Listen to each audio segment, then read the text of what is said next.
Hi, I'm Kim Bauer, and I'm excited to be talking to the school AIT membership about myofascial lines.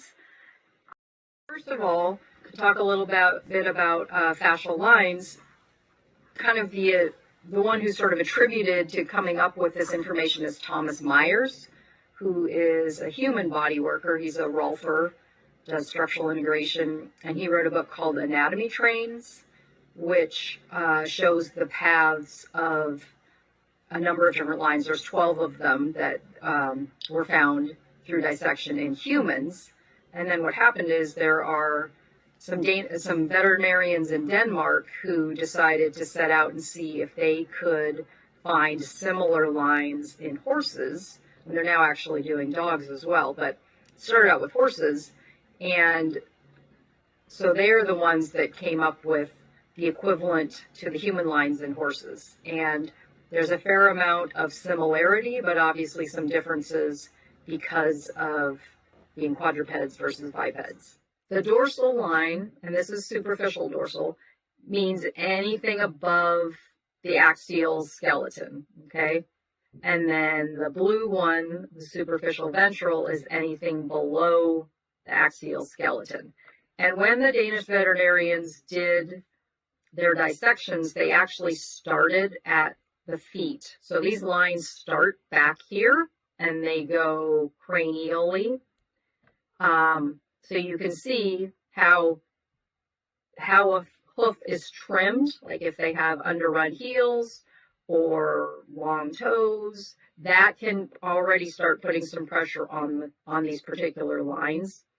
And I'll go through specific indicators of how to tell when a particular line is not functioning optimally. The superficial dorsal line is responsible for extension of the neck, back, and hip, and flexion of the lower hind limb. So if there is a tightness somewhere along here, the line can shorten, okay?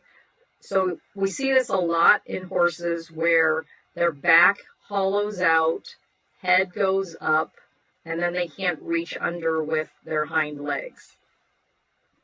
So if you see either in movement or in the history or in your assessment, some of these things, it should indicate to you potentially problems with the superficial dorsal line. So any kind of shortening of the top line, if you just look at them standing, you may see that your eye is drawn to a particular area that looks shorter or tighter. The release point is found halfway between the ischial tuberosity and the point of hock. So if you can imagine a straight line down, so you can't see the ischial tuberosity on this picture, but here's the point of hock. Halfway down, this yellow dot is the release point, and it's in the belly of semitendinosus. All right, so back view, so I'm swinging, touching longissimus, so the body knows that's the line I want to talk to, or the brain knows. And then I use my left hand to find the release point, and then I just kind of hang out and try to feel the connection between the two hands. And we're kind of keeping an eye on his response, sort of lowering his head. And then what you'll see in a minute is my right hand starts kind of scanning the line, because on my initial assessment, palpation, he's really tight in the lumbar area. So I'm just kind of scanning. And what you may feel when you're scanning is that you kind of glide through an area and then you get stuck. And so then you can just sort of hang out there. And I'm just sort of gauging by my feel and his response, not going particularly quickly. To me, this means it feels different. So he's backing up to kind of see how things feel in that area. Got some licking and chewing. And now I'm rechecking. And you can see it's smoother.